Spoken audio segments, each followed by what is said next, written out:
Hello friends, मेरे digital classes में आप लोग का बहुत बहुत फिर से नए सेशन में स्वागत करता हूं। तो छत्तीसगढ़ करंट अफेयर्स जो आपके अगस्त महीने के, ठीक है, अगस्त महीने के करंट अफेयर्स से इसके 2-3 पार्ट अपलोड हो चुके हैं। नहीं देखोगे तो जाकर देख सकते। ये अगस्त महीने के, ठीक है, सभी एग्जाम के लिए इम्पोर्टेंट है। चाहे आप पीएससी की तैयारी कर रहे हैं, चाहे आप प्री हो, उसमें मेंस हो, और छत्तीसगढ़ व्यापम में जाएंगे तो जैसे सीजी पुलिस के लिए, छत्तीसगढ़ पुलिस के लिए, टीचर भर्ती हो गया, हॉस्टल वार्डन, प्रयोगशाला, ठीक है, उन सभी एग्जाम के लिए काम आएगा। ठीक है, साथ ही साथ अन्य एग्जाम के लिए भी काम आएगा। ठीक है, जो आपका जो आने वाली है, तो उन सभी एग्जाम के लिए इम्पोर्टेंट है। इसके 2-3 पार्ट अपलोड हो, इसको नहीं देखोगे तो जा सकते। ये अभी अगस्त महीने के, ठीक है जी। तो चलिए स्टार्ट करते हैं। पिछले सेशन में 24 क्वेश्चन देखे थे, तो यहाँ से हम आगे बढ़ेंगे। इसका PDF आप अगर टेलीग्राम में अगर यहाँ पर जो है मिल जाएगा, ठीक है जी। तो वहाँ से आपको डाउनलोड करके रिवाइज भी करना है। चलिए स्टार्ट करते हैं। तो कोरबा जो बिलासपुर इंडस्ट्रियल जो कॉरिडोर के लिए, ठीक है, कोरबा बिलासपुर इंडस्ट्रियल कॉरिडोर के लिए छत्तीसगढ़ बजट 2024-25 की बात कर रहे हैं। 2024-25 बजट में कितनी राशि जो है प्रावधानित है या प्रावधान किया गया है? 4 करोड़, 5 करोड़, 6 करोड़ या 7 करोड़? तो इसका जो करेक्ट आंसर हो जाएगा बी ऑप्शन, ठीक है। तो बिलासपुर और कोरबा का जो इंडस्ट्रियल कॉरिडोर डेवलप करने के लिए यहाँ पे जो है इंडस्ट्रियल कॉरिडोर के लिए लगभग 5 करोड़ रुपये जो है राशि प्रावधानित की है 2024-25 के बजट में, ठीक है जी। तो यहाँ पे देखेंगे कोरबा बिलासपुर इंडस्ट्रियल कॉरिडोर राष्ट्रीय राजमार्गों के आसपास औद्योगिक गतिविधियों को बढ़ावा देने के लिए कोरबा बिलासपुर इंडस्ट्रियल कॉरिडोर का निर्माण करने का जो है निर्णय लिया गया है। इन्वेस्ट इंडिया के तर्ज पर इन्वेस्ट छत्तीसगढ़ आयोजित करने के लिए बजट में 5 करोड़ रुपये का जो है प्रावधान किया गया है इसके लिए, ठीक है जी, डेवलप करने के लिए। और आगे देखेंगे खनिजों के परिवहन में पारदर्शिता, ठीक है, ट्रांसपेरेंट माध्यम से जो है खनिजों के परिवहन में पारदर्शिता के लिए जो खनिज परिवहन है तो ऑनलाइन ई ट्रांजिट पास जारी किया जाएगा, ठीक है जी। यहाँ पे जो सारी डाटा है जो है सरकार यहाँ पे जो है ट्रांसपेरेंट होना चाहिए, और इसके लिए जो है ई ट्रांजिट पास जारी करने की जो व्यवस्था पुनः प्रारंभ की गई है। इससे राज्य को मिलने वाले राजस्व में वृद्धि होगी, ठीक है, और किसी तरह के यहाँ पे जो है ये ट्रांसपेरेंट रहेगा, धांधली वगैरह का जो है चांसेस वगैरह नहीं, क्योंकि जो है ऑनलाइन यहाँ पे जो है जो खनिज परिवहन है तो ऑनलाइन ट्रांजिट पास पर यहाँ पे जो है जारी किया गया है, ठीक है जी। अगला क्वेश्चन चलिए देखते हैं। छत्तीसगढ़ प्रौद्योगिकी संस्थान, जिसको हम CIT बोलते हैं, इसकी स्थापना किन क्षेत्रों में की जाएगी? छत्तीसगढ़ में सभी विधानसभा क्षेत्रों में, सभी अनुसूचित क्षेत्रों में, सभी मुख्यालयों में, या सभी लोकसभा क्षेत्रों में? इसका डी ऑप्शन जो है करेक्ट आंसर हो जाएगा, सभी लोकसभा क्षेत्रों में। याद रखें, छत्तीसगढ़ प्रौद्योगिकी संस्थान जो CIT की स्थापना जो है सभी लोकसभा क्षेत्रों में जो है ये जो है इसकी स्थापना किया जाएगा। इसका डी ऑप्शन जो है करेक्ट आंसर हो जाएगा। चलिए यहाँ पे बात करते हैं CIT के बारे में, छत्तीसगढ़ प्रौद्योगिकी संस्थान के बारे में। तो छत्तीसगढ़ में सभी 11 लोकसभा क्षेत्रों में छत्तीसगढ़ प्रौद्योगिकी संस्थान जो है खोले जाएंगे। इसके लिए 75 जो है 50 करोड़, ठीक है, 7.50 जो है करोड़, लगभग 8 करोड़ मान के चलिए, 8 करोड़ रुपये का जो बजट का जो प्रावधान किया गया है। राज्य में उच्च शिक्षा विभाग में राष्ट्रीय शिक्षा नीति 2020 को लागू करने के जो है निर्णय लिया गया है।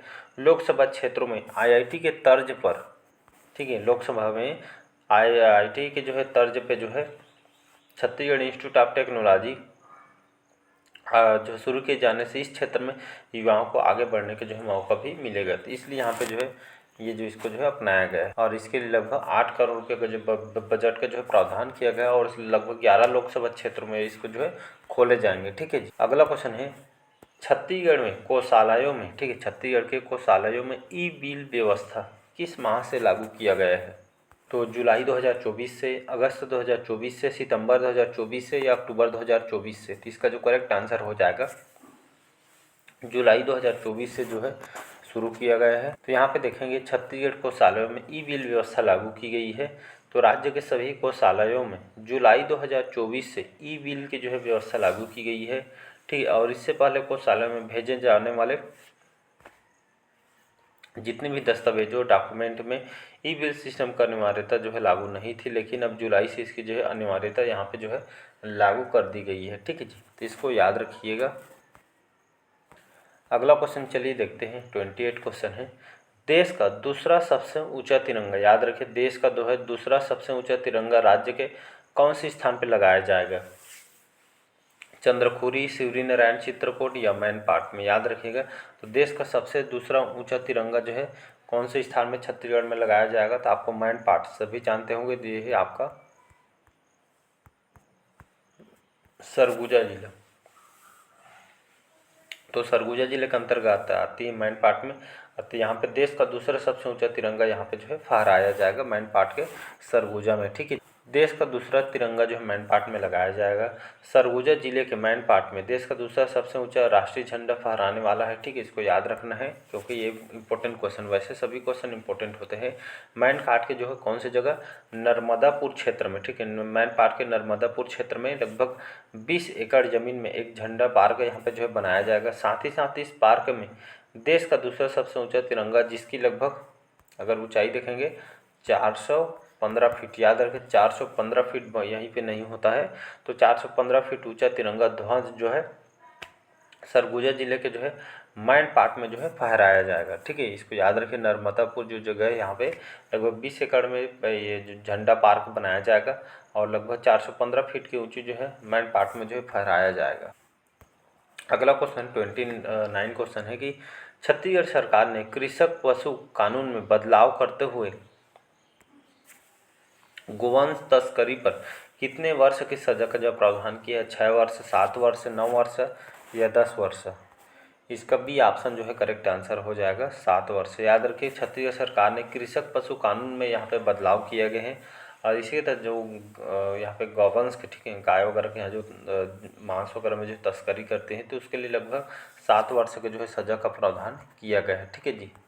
तो छत्तीसगढ़ में गोवंश तस्करी को लेकर जो है 20 साल पुराने कानून में जो बदलाव किया गया। ठीक, पुराने जो नियम थे अभी उसमें जो है चेंजेस किए गए हैं। ठीक है, छत्तीसगढ़ में गो तस्करी से जुड़ी स्थित नियमों में बदलाव करते हुए अब पशु वध, ठीक है, यहाँ पे जो है पशु वध हो गया, मांस रखने, अवैध तरीके से गोवंश परिवहन पर 7 साल के यहाँ पे जो है परिवहन अगर करते हैं, यहाँ पे यहाँ से वहाँ यहाँ पे जो है भेजते हैं, पकड़ाते हैं, तो उस पर 7 साल के जो है जेल है और 50,000 रुपये का जुर्माना। अब फिर दोनों सजा का जो है प्रावधान होगा। ठीक है, दोनों सजा मतलब 7 साल जेल भी होगा और 50,000 रुपये जुर्माना भी देना पड़ेगा। ठीक है, दोनों प्रावधान है।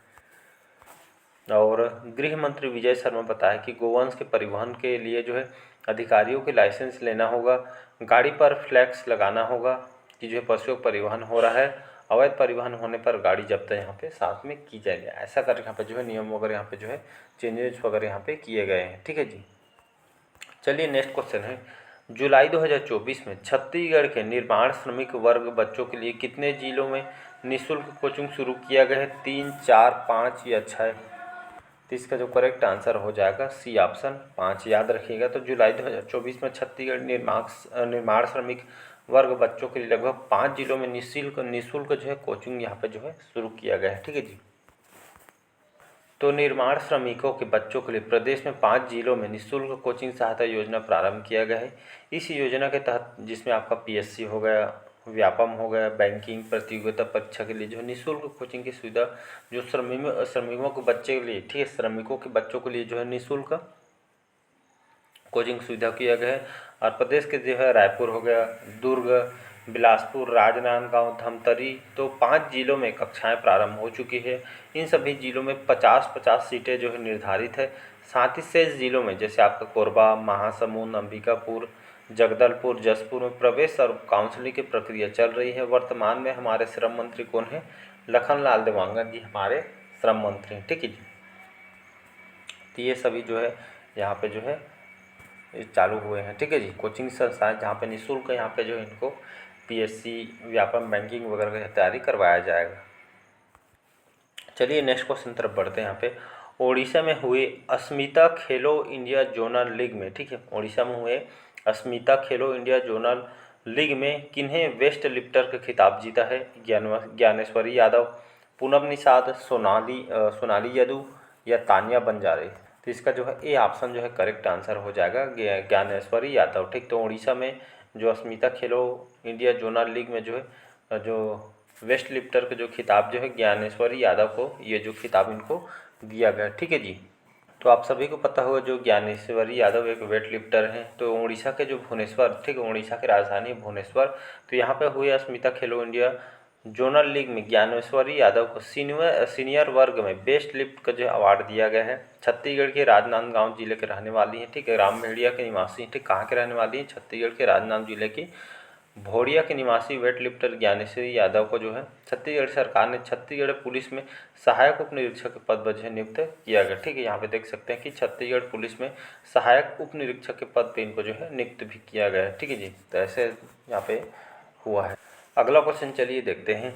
रायपुर की रीवा बिन्नी ने न्यूजीलैंड में चल रहे कॉमनवेल्थ फेंसिंग चैंपियनशिप में 2024 में कौन सा पदक इन्होंने जीता है। उन्होंने स्वर्ण पदक जीता है, कांस्य पदक, रजत। तो यहाँ पे जो है बी ऑप्शन हो जाएगा, करेक्ट आंसर हो जाएगा, ठीक है जी। तो रायपुर के रीवा बिन्नी, यादव के नाम को याद रखना है, स्पोर्ट्स से क्वेश्चन इंपॉर्टेंट होते हैं, ठीक है। तो रायपुर के जो है रीवा बिन्नी ने न्यूजीलैंड में चल रहे कॉमनवेल्थ जो फेंसिंग चैंपियनशिप 2024 में इन्होंने जो है रजत, ठीक है, रजत पदक इन्होंने जो है हासिल किया है। आइए देखते हैं, ठीक है। तो रायपुर के रहने वाले न्यूजीलैंड के जो है क्राइस्ट चर्च में चल रहे 2024 कॉमनवेल्थ फेंसिंग चैंपियनशिप में इन्होंने एपी इवेंट में जो है भारत का प्रतिनिधित्व करते हुए रायपुर के छत्तीसगढ़ की जो रीवा बिन्नी ने जो इस टीम इवेंट में इन्होंने रजत जो है पदक इन्होंने प्राप्त किया है, ठीक है। इसको आपको याद रखना है। चलिए अगला क्वेश्चन है, लास्ट क्वेश्चन, एमएसएमई ठीक है जी। तो एमएसएमई मंत्रालय के द्वारा बिलासपुर जिले के किस स्थान पर एमएसएमई टेक्नोलॉजी सेंटर की स्थापना अनुमति दी गई है। बिल्हा, मस्तूरी, रतनपुर या कोनी में। तो क्यों कोनी आप सभी जानते होंगे बिलासपुर के अंतर्गत आती है, तो ठीक है। एमएसएमई मंत्रालय द्वारा बिलासपुर के जो कोनी के में जो है एमएसएमई टेक्नोलॉजी सेंटर की स्थापना यहाँ पे की जाएगी। डी ऑप्शन जो है कोनी करेक्ट आंसर हो जाएगा। तो एमएसएमई टेक्नोलॉजी सेंटर कोनी बिलासपुर में सूक्ष्म लघु व मध्यम मंत्रालय के नाम से जानते हैं एमएसएमई को। इस कोनी में बिलासपुर के 200 एकड़ में, याद रखिएगा, लगभग 200 एकड़ की लागत से 20 एकड़ जमीन पर जो है एमएसएमई टेक्नोलॉजी सेंटर स्थापना की अनुमति दी गई है।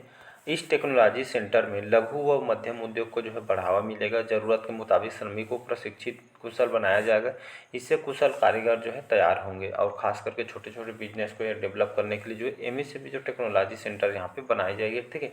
इसके लिए 200 करोड़ की लागत से लगभग 20 एकड़ में इसको जो है इस सेंटर को बनाया जाएगा, ठीक है जी। और ज़रूरत पड़ने जो है मुताबिक श्रमिकों प्रशिक्षण भी इनको दिया जाएगा और ये रोजगार उपलब्ध हो रहे यहाँ पे कराया जाएगा, ठीक है। इससे कुशल कारीगर तैयार होंगे। इस तरह के यहाँ पे जो है टेक्नोलॉजी कोनी में जो है एमएसएमई टेक्नोलॉजी सेंटर बनाया जाएगा बिलासपुर के कोनी में, ठीक है जी। तो चलिए आज के सेशन हम यहीं तक रखते हैं। कैसे लगा सेशन कमेंट करके ज़रूर बताइएगा। मिलते हैं अगले पार्ट में। आज के सेशन हम यहीं तक रखते हैं, ठीक है। लाइक शेयर सब्सक्राइब कीजिएगा। Thank you.